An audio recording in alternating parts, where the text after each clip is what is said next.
Kantor Kementerian Agama Kabupaten Pasir melalui seksi penyelenggaraan haji dan umrah melaksanakan kegiatan sosialisasi Keputusan Menteri Agama KMA nomor 660 tahun 2021 tentang pembatalan keberangkatan jemaah haji pada penyelenggaraan ibadah haji tahun 1442 Hijriah atau 2021 Masehi dan bimbingan manasik haji kepada calon jemaah haji yang berasal dari Kecamatan Tanah Grogot, Pasir Belengkong, Batu Engau, dan Tanjung Harapan, Rabu 20 Oktober 2021, bertempat di Aula Kantor Kemenak Pasir. Dalam kegiatan ini, menghadirkan 3 narasumber, di antaranya Kepala Kan Kemenak Pasir, Dr. Andes Haji Maslehan, yang membuka pelaksanaan kegiatan, sekaligus menyampaikan materi tentang KMA nomor 660 tahun 2021 mengenai pembatalan keberangkatan jemaah haji pada penyelenggaraan ibadah haji tahun 1442 Hijriah atau 2021 Masehi. Alhamdulillah, pada pagi hari ini saya melihat Bapak semuanya dalam keadaan sehat walafiat. Mudah-mudahan kondisi ini tetap dipertahankan sampai diberangkatkannya pelaksanaan ibadah haji yang akan datang. Amin Allahumma amin. Salawat dan salam semoga tetap tercurahkan kepada beliau Nabi besar Muhammad Sallallahu Alaihi Wasallam, yang kebetulan saat ini adalah kita berada di bulan Rabiul Awwal yang dikenal oleh kalangan umat Islam adalah merupakan bulan kelahiran beliau. Mudah-mudahan dengan salawat yang kita hasilkan itu sebagai wasilah atau sebagai sarana untuk mendapatkan syafaat kelak di yaumul qiyamah. Amin Allahumma amin. Bapak Ibu yang berbahagia, tetap semangat Pak Bu ya. Alhamdulillah, ini kalau saya perhatikan, saya lihat semuanya masih muda-muda semua, masih muda-muda semua. Mungkin ada yang berumur 26, ya kan? Ada yang berumur 35. Alhamdulillah, berarti paham semua Pak Bu ya. Nah, karena kita ini mau menuju ke Arab Saudi dan orang Arab biasanya membacanya dari kanan. Jadi kalau 35 umurnya 53 kan itu Pak Bu ya. Tapi semuanya dalam keadaan sehat walafiat. Untuk selanjutnya, sebelum saya menyampaikan materi, nah ini biasanya Pak Bu ya, kalau acara seperti ini ada acara pembukaannya. Nah, supaya tidak lupa, lebih baik kita buka dulu baru masuk dulu ya. Jangan sampai masuk dulu baru buka, nanti bingung nanti ya.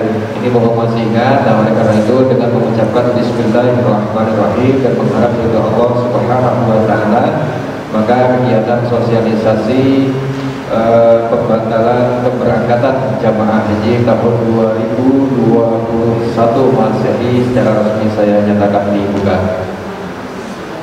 Akan amanah ya, amanah peraturan yang harus kami sampaikan kepada Bapak dan Ibu.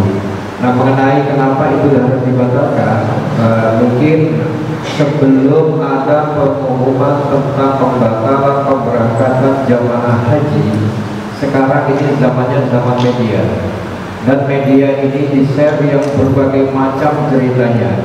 Ada yang media itu berbunyi Indonesia ini tidak diterima oleh Arab Saudi, kemudian adanya hubungan komunikasi yang tidak baik, kemudian Indonesia ini adalah orang-orangnya tidak bisa diterima. Nah, ini adalah informasi-informasi yang menyesatkan bagi kita. Nah, pada saat itu kita mendengar Bapak dan Ibu sementara masih dalam masa pandemi COVID-19, mungkin bagi Bapak dan Ibu pada saat melihat adanya media semacam itu, identitas kita semakin turun. Betul kan Bu Pak? Semakin turun. Karena apa? Karena kemauan kita yang begitu tinggi, keinginan kita yang begitu kuat. Sudah mendaftar tahun berapa rata-rata Pak? 2010 ya. 2010 masa menantinya cukup lumayan lama, lebih lama dibandingkan penantiannya Ibu Toyib ya, karena Bang Toyib yang 3 kali lebaran ke pulang-pulang. Sementara Bapak dan Ibu mendaftarnya di tahun 2010 yang rencananya 2020 itu berangkat, ternyata kondisi yang semacam ini itu tidak tidak jadi diberangkatkan. Menjawab, bukan jabatan, bukan orang yang bekerja di situ, tetapi karena sistem. Oleh karena itu kita alhamdulillah di Kabupaten Pasir ini mempunyai kuota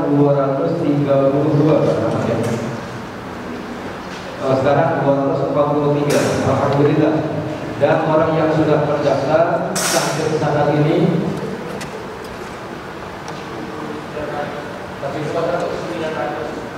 6.900, satu tahunnya 245. Selanjutnya, narasumber yang kedua, Dr. Sri Handaryati, yang merupakan dokter umum dari Puskesmas Muara Samu, menyampaikan materi tentang istita'ah, kesehatan jemaah haji. Bahwa mengerjakan haji adalah kewajiban manusia terhadap Allah, yaitu bagi orang yang sanggup atau mampu, ya, itu istilahnya istita'ah, mengadakan perjalanan ke Baitullah. Jadi dari ayat Allah ini menyatakan bahwa ibadah haji hanya diwajibkan kepada orang yang telah sanggup mengadakan perjalanan untuk haji yang lazim disebut dengan istilahnya nanti istita'ah. Ya, jadi istita'ah itu adalah kemampuan jemaah haji secara jasmani, rohani, pembekalan dan keamanan untuk menunaikan ibadah haji tanpa menelantarkan kewajiban terhadap keluarganya. Ya, ini sedikit gambaran aja ya Bapak Ibu ya, kenapa sih harus ada pemeriksaan kesehatan bagi jemaah haji. Bahwa pada jemaah haji tahun 2016 itu, dari jemaah haji yang berangkat itu didapatkan 67% dari jemaah Indonesia itu ternyata jemaah yang resiko tinggi. Jadi artinya resiko tinggi itu punya beberapa penyakit, ya, penyakit-penyakit yang memang harus ada pemantauan, ya. Misalnya kayak hipertensi, ya, tekanan darah tinggi, penyakit gula darah, atau mungkin punya penyakit jantung. Nah, itu adalah jemaah haji yang dikatakan beresiko tinggi, ya. Oke, dimana sebagian besar yaitu berusia lebih dari 60 tahun, sekitar 8.000-an jemaah yang berusia kurang dari 60 tahun dengan penyakit itu jumlahnya 50.000. Jadi memang lebih banyak yang mempunyai penyakit, ya. Bahkan yang lebih dari 60 tahun juga jumlahnya banyak dengan penyakit 45.269. Dan narasumber yang terakhir atau yang ketiga, yaitu penyampaian materi dari Haji Suparno Suyat, AMD Kep, Kepala UPTD Puskesmas Lolo, yang menyampaikan mengenai penyelenggaraan kesehatan haji di masa pandemi COVID-19. Dan saya sangat senang sekali bisa berbagi dengan Bapak Ibu sekalian apa yang pengalaman saya yang selama menjadi tugas haji akan saya berikan kepada Bapak Ibu sekalian. Karena memang haji itu luar biasa, haji itu unik, ya. Bapak harus siap fisik, siap duit yang banyak, ya kan? Karena harus bayar ongkos naik haji, ya. Sehingga sayang sekali kalau misalnya haji kita itu kurang bermakna. Baik Bapak Ibu sekalian, mengawalinya karena ini masih pandemi, makanya saya bilang haji dan umrah di masa pandemi. Kita tidak bisa tahu kapan pandemi berakhir. Ya, walaupun Arab Saudi sekarang sudah menerapkan tidak ada lagi social distancing, nanti sholat sudah ada kedekatan, ya sekarang. Tapi kan tidak semua itu berlaku untuk orang-orang yang memang bisa masuk sana yang melewati aplikasi, ya, aplikasi yang memang itu tertentu, Pak. Jadi kalau misalnya mau sholat ke Mekah, ya, mau sholat ke Masjidil Haram, itu kan pakai aplikasi. Bapak daftar dulu, ya. Nanti kalau sudah disetujui boleh bisa masuk. Karena akan di-scan. Zaman sekarang zaman canggih, jadi pakai Android semua, ya. Mudah-mudahan nanti Bapak Ibu bisa belajar nanti, paling tidak bisa nanti atau orang punya yang mengajari semua itu. Jadi kita pada saat pandemi ini tentunya akan berbeda pelaksanaan hajinya. Tadi sudah Pak Yahya dimastikan dan sampaikan bahwa sudah karantina dulu, ya. Nanti sampai di sana karantina lagi, dicolok lagi, berangkat kita colok dulu di PCR, ya. Nanti sampai sana turun di karantina, di PCR lagi. Dalam kegiatan yang dihadiri kurang lebih 100 calon jemaah haji, ini tetap melaksanakan protokol yang ketat, yaitu dengan peserta diwajibkan menggunakan masker dan mencuci tangan terlebih dahulu sebelum mengikuti kegiatan. Di akhir kegiatan, juga dilaksanakan sesi tanya jawab dari calon jemaah haji kepada para narasumber. Tadi Ibu menyampaikan materinya tentang himbauan kesehatan, Pak.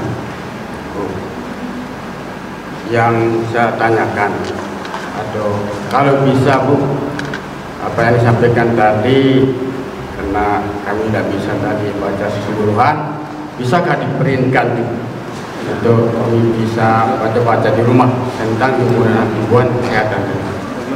Kemudian tentang ada tadi singgung tentang di Arab Saudi, daerahnya panas, Pak ya, Bu. Kemudian kita tidak bisa pakai sandal. Ideal sandal yang bisa dipakai di sana, kira-kira sandal yang apa? Itu saja yang perlu disampaikan. Ya, Assalamualaikum warahmatullahi wabarakatuh. Dibagikan juga Pak oleh dari tim Kemenak. Boleh minta filenya atau bisa print sendiri atau bisa diprintkan, ya bisa aja. Kalau misalnya untuk alas kaki, sih yang penting prinsipnya nyaman buat kita nih Pak.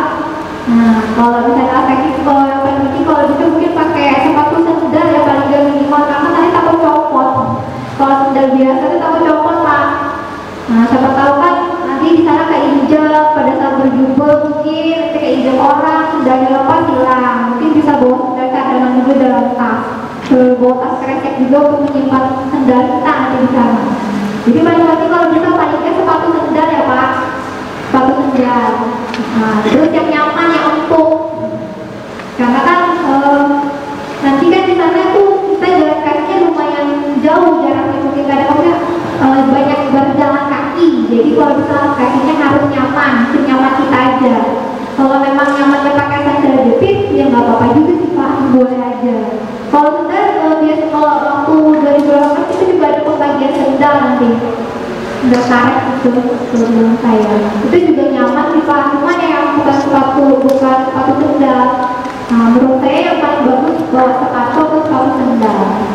Kepala Seksi Penyelenggaraan Haji dan Umrah, Haji Abdurrahman Esos, mengungkapkan bahwa tujuan dari dilaksanakannya kegiatan ini adalah agar para calon jemaah haji dapat memahami keputusan Menteri Agama atau KMA nomor 660 tahun 2021 tentang pembatalan keberangkatan jemaah haji pada penyelenggaraan haji tahun 1442 Hijriah atau 2021 Masehi, dan juga dapat memahami mengenai pelaksanaan ibadah haji, sehingga untuk pelaksanaan haji tahun depan para calon jemaah haji diharapkan dapat lebih paham dan mengerti mengenai pelaksanaan ibadah haji.